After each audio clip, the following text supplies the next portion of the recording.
Hi everyone, welcome back to Pine Hollow Auto Diagnostics. This is part 2 of the lean running Toyota RAV4 V6. So in part 1 we diagnosed that 4 out of 6 fuel injectors were restricted, not flowing enough, causing a lean condition primarily on bank 1, cylinders 1, 3, and 5. So the customer okayed the repairs. We're going to replace all 6 fuel injectors. I bought these GB remanufacturing. They're actually remanufactured in the US, so that's promising. They are OEM style injectors, so I'd rather go with those than a brand new kind of no-name. And let's get to it. So before installing the new injectors, I want to do on a cold engine one more injector flow test, known good versus known bad. Because in a cold engine, the fuel pressures may differ a little bit.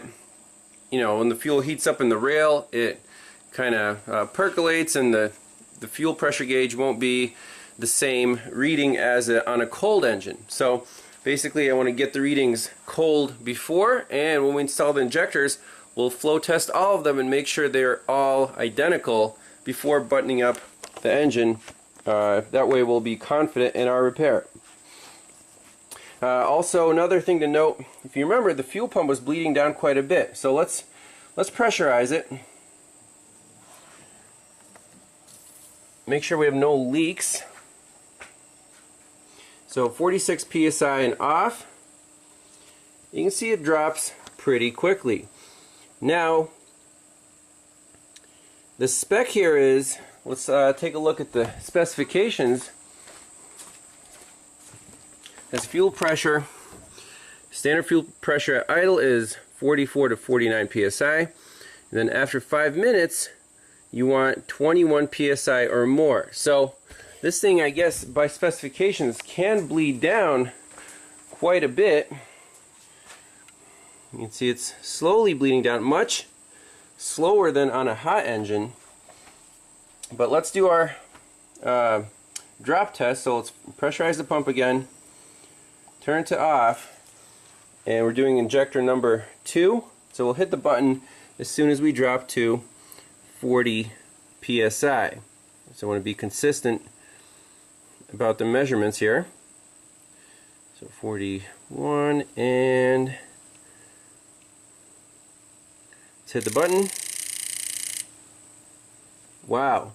So it dropped to 33. Big difference versus a hot engine. This is exactly why I wanted to do a test right now. Let's do that injector one more time.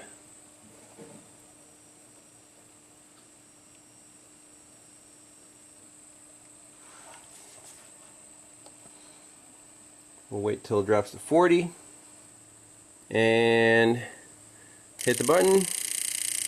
So consistent, 33. Let's write that down and move on to the suspected clogged one. Okay, so I got the pulsar tool on injector number 1. Let's turn on our pump.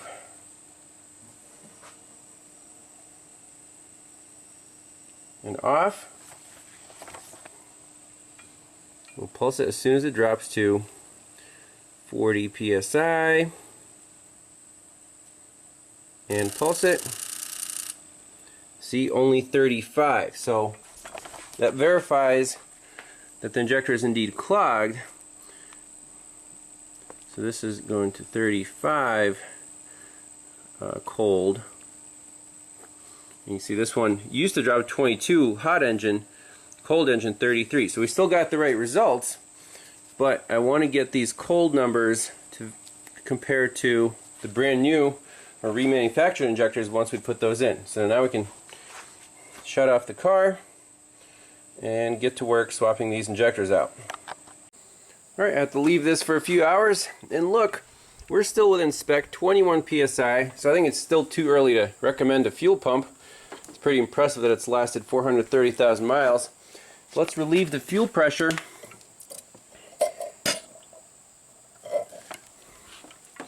And get to work on these injectors. I already sprayed the O-rings with WD-40. You can kind of wiggle the injectors back and forth, make sure they're free. And these are Denso brand, and the Reman ones are as well, so that's good. They should work if they were remanufactured properly. So first thing, let's just unclip these connectors.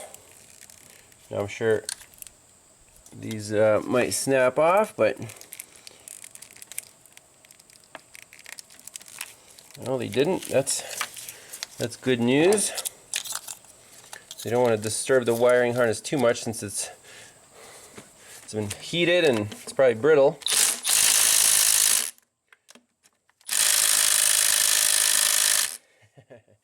Too much for the Milwaukee. So we're doing all the front injectors first, and we know we have two at least decent ones up here, and I will label them all.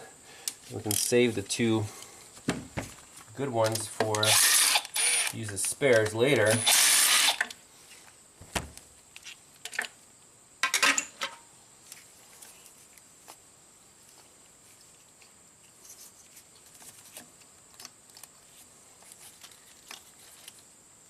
Piece of cake.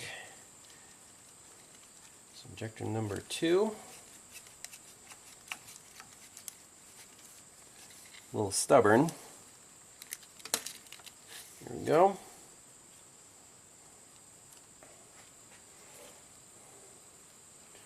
So that's the first one. Let's get all of them done and then rip off the intake, do the rear bank. So here we are.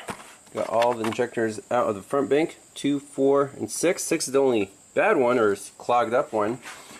And then for the new injectors, they look identical. What I like to do is on the O-rings just put a little dab of grease just so they slip in nice and easy. Now, obviously this is petroleum based grease because these are meant to withstand gasoline, so they're not gonna, you don't need to use silicone or anything special. Okay, and then you just want to blow out the little holes where the injectors sit. Make sure those are nice and clean.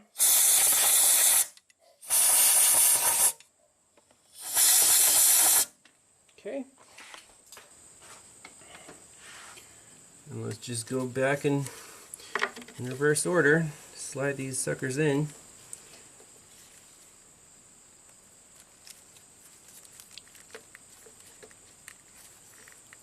Very nice. Nice snug fit. New O-rings are always required. And the grease just helps them slide in so perfect.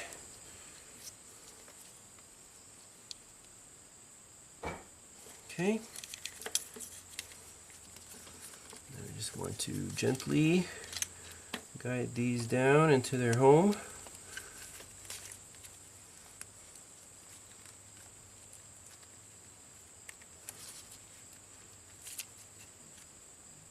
Just like that.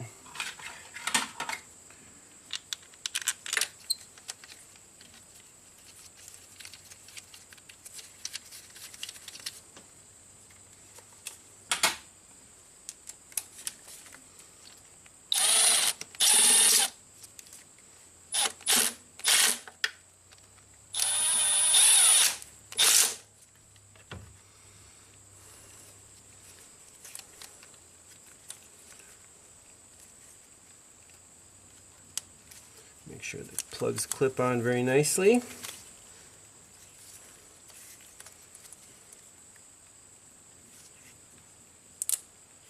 That plastic. Whoops. Now it looks like the gray ones are more resilient than the black connectors, but not worried about it. They'll stay on. And that's it for the front bank. Pretty straightforward. And for the rear bank, we'll have to take off the plastic intake manifold here.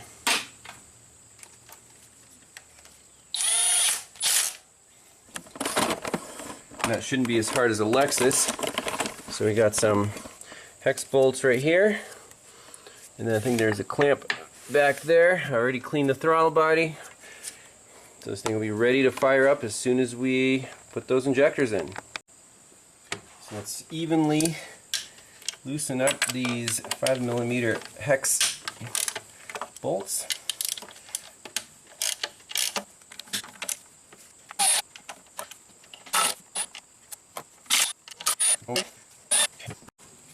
Yep, so there are two of these 12mm short bolts, one on each side to kind of support it. So once those are out, we should be able to get this guy just swung out of the way. No need to disconnect the coolant lines. Perfect.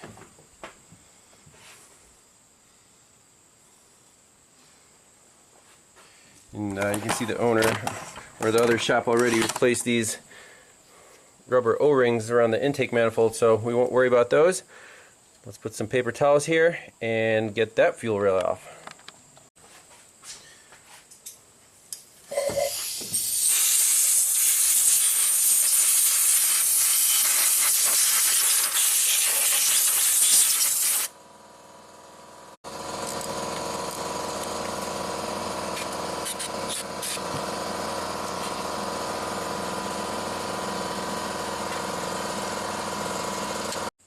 You also want to make sure to extract all the original O-rings, obviously, for so the new ones fit in.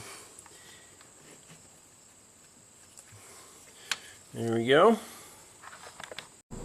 So for the second bank, labeled all the injectors as 1 bad, 3 bad, and 5 bad. All of them are restricted on bank 1. And let's pop in the new ones and do the flow check with the manifold off. Alright, new injectors are installed.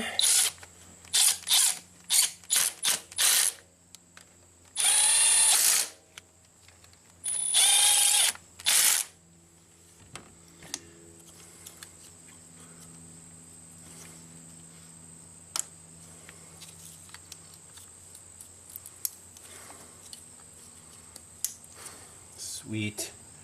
Alright, so basically now we're ready to do the flow test because we could easily access all of the connectors.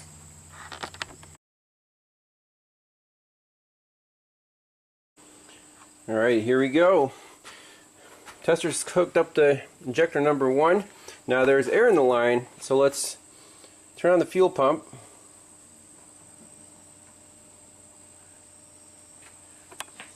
And I just want to pulse number 1 injector, get the air out of the line. And on again.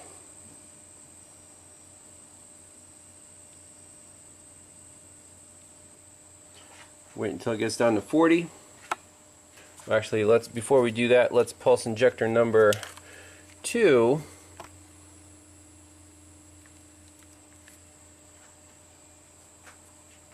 To get the air out of this line, because the returnless system.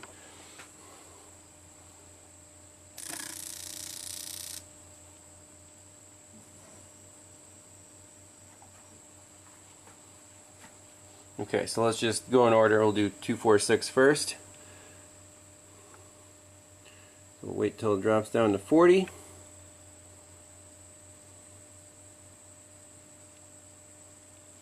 And activate. 32. Let's write that down. Okay, so number 2 went down to 32 psi from 40. Energize the pump again. Now we're doing number 4. Alright, here we go for number 4 and go. About 31. Now again, these injectors are still dry. We can do that one more time. You could actually hear the sound of the injector change once there's fuel in it. It'll actually sound a little different. And you don't want to do this more than like 2 times per cylinder to avoid flooding out the engine. Alright, 31. Okay, number 6. Okay, number 6 is connected. I already cycled it once. So this is the actual measurement.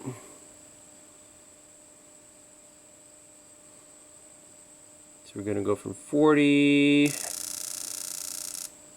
about 31. Okay. So you can see they're all flowing more, even than the good one was flowing, only dropped down to 33. So these are already flowing more fuel than the good old ones. Okay, so here's number 1, actual measurement test.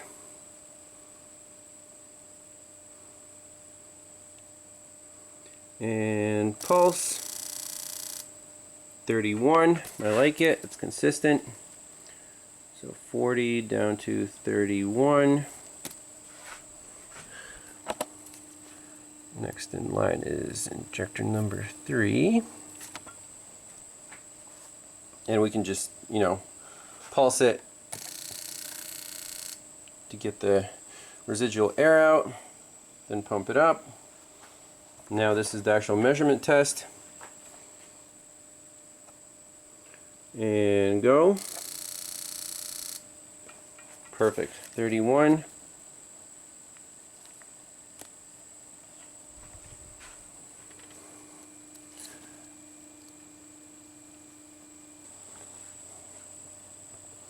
So this is injector number 5.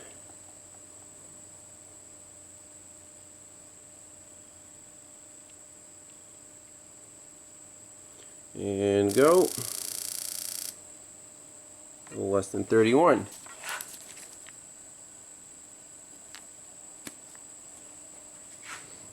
Alright, I think they're all close enough. We can do number 2 for good luck. One more time.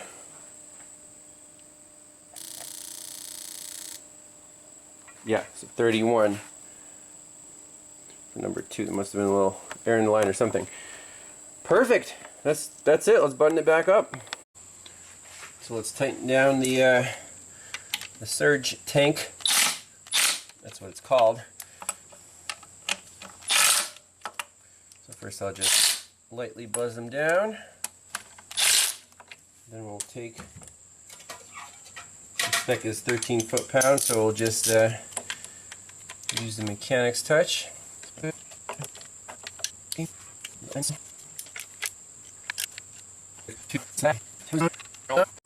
Alright, moment of truth. She's all buttoned up. Let's jump inside, clear the codes, take it for a spin, and look at those fuel trims.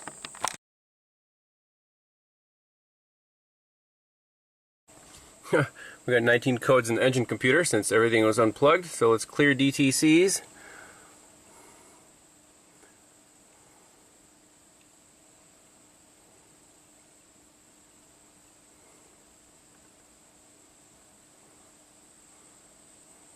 I guess on Toyotas it clears them even if there are no codes.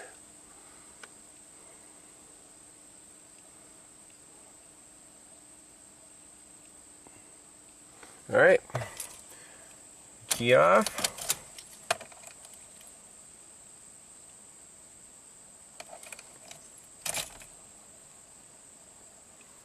Key on, and let's jump right into ECM.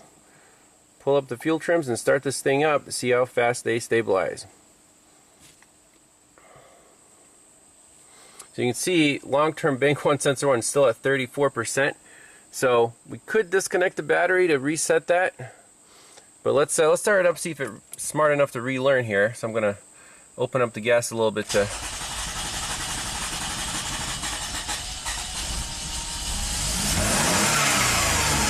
that's because we flooded the cylinders out. Never seen that much blue smoke from a Toyota. Alright, so let's see here.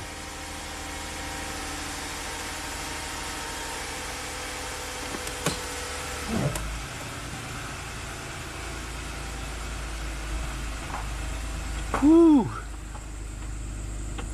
Not Sulev.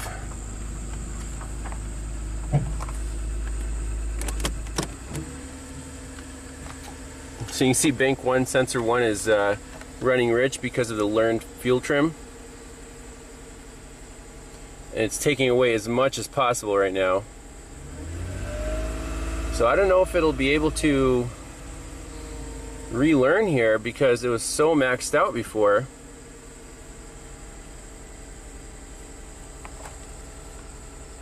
Let's see if there's an option to like reset ECU or something. Let's see here. Reset memory.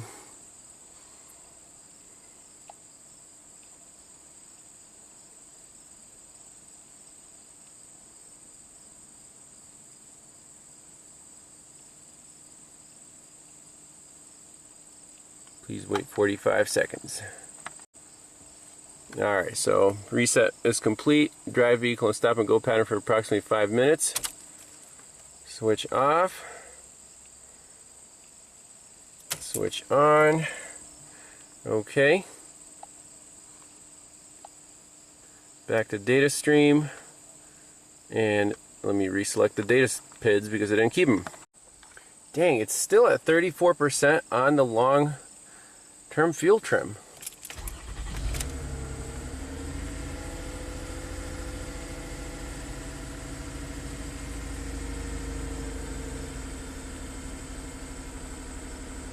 I'm tempted to disconnect the computer because it's not going to relearn.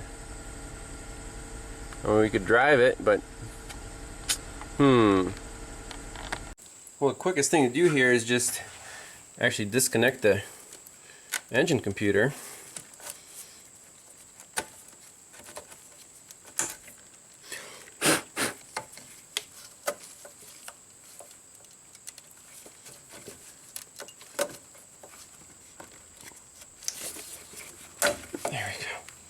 Alright, we'll just let it sit for a few minutes and reconnect it. Alright, ECM is plugged back in. Let's look at the fuel trims one more time. Okay. Yay! That did it. Start up. I don't know if you guys have seen Super Mario Diagnostics. He had a case study where similar thing on something European, might have been an Audi, where he had to disconnect the engine computer to get it to clear. It's like a reboot. Clear codes sometimes just does not cut it. In this case, we have to either disconnect the battery or disconnect the engine computer. Well, I disconnected the engine computer because the guy has a lot of stuff here that might be, you know, powered up all the time. Who knows? But look at that. Short-term trims within 2%. Yeah, that's right. This car is fixed. So, interesting diagnosis. Not a common problem, but with 427,000 miles, these injectors got restricted enough to set a lean code, especially on bank 1, because they were more restricted on bank 1. Now they're super even, so reman injectors, GB remanufacturing. I had pretty good luck with those. OEM Denso injectors, and beautiful. I mean, this car is running fantastic. Look at those trims. Within a couple percent. So we'll take it on a test drive. And that'll be it. So thanks a lot for watching. We'll see you next time. Bye-bye. Let's see what this little hot rod can do 0 to 60 here.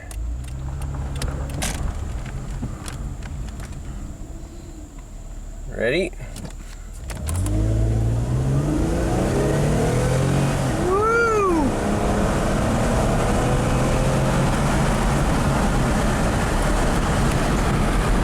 Wow.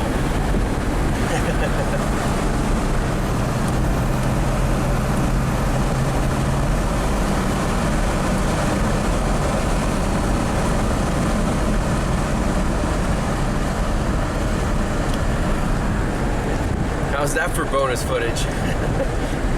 So these RAV4s, the V6s, were known to be sleepers back in the late 2000s. I think they were the fastest production Toyota, maybe except for the, I don't know, the sports car, but Man, this thing is like light, and it has the same engine as the V6 Lexus. Amazing, and all-wheel drive, so you can really go. Amazing. So that's it. Owner also wants the automatic transmission fluid changed and transfer case, rear differential, driveline fluids. I told him it'd be a good idea if he wants to keep it for another 400,000 miles. He's like, yeah, let's do it. Once it runs good, but it's running so nice. You can see the data is spot on there.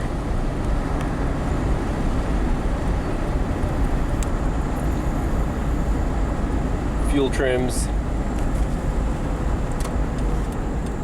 long-term trims within like 3%.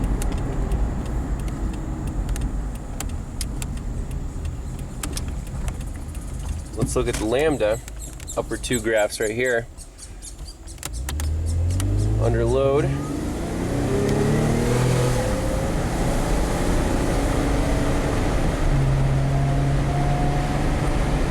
Very even.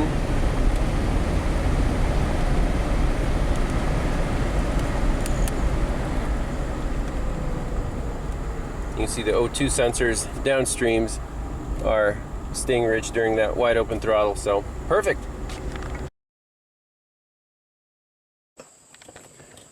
That fluid is very, very dark. Draining out of the transmission. Kudos to Toyota for making at least this transmission is remarkable. At this mileage, it shifts butter smooth even with old fluid. Some new Toyota transmissions cannot do that. So I'm a big fan of the Driveline Max Life full synthetic ATF, and yes, it is approved by Toyota. Manufacturer does approve this fluid, and it's full synthetic, and it's affordable. So you don't have to stock 20 different types of transmission fluid for each make and model. So almost 4 quarts here, drain and fill. What I usually do is out of the drain pan, I measure, use an empty jug to measure how much I drained out, and on the dipstick it's about halfway between the, the marks, or the hot mark was above the actual fluid level. So we're going to add, we drained about 3.5, we're going to add 3.8 as per specification.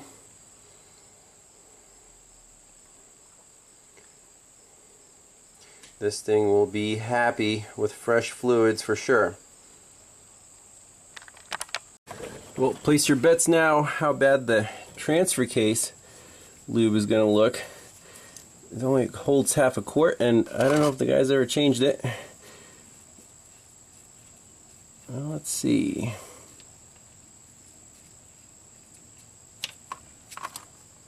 Well, it's still there. Not much of it. Definitely a lot of stuff crud on the magnet, so good thing we're changing this too. So the amount of deposits on here is actually pretty impressive, but to be expected with so many miles and no fluid changes. I'm amazed that this thing is nice and quiet. Well, rear differential actually doesn't look, the fluid doesn't look too bad, but this is the last piece of the puzzle.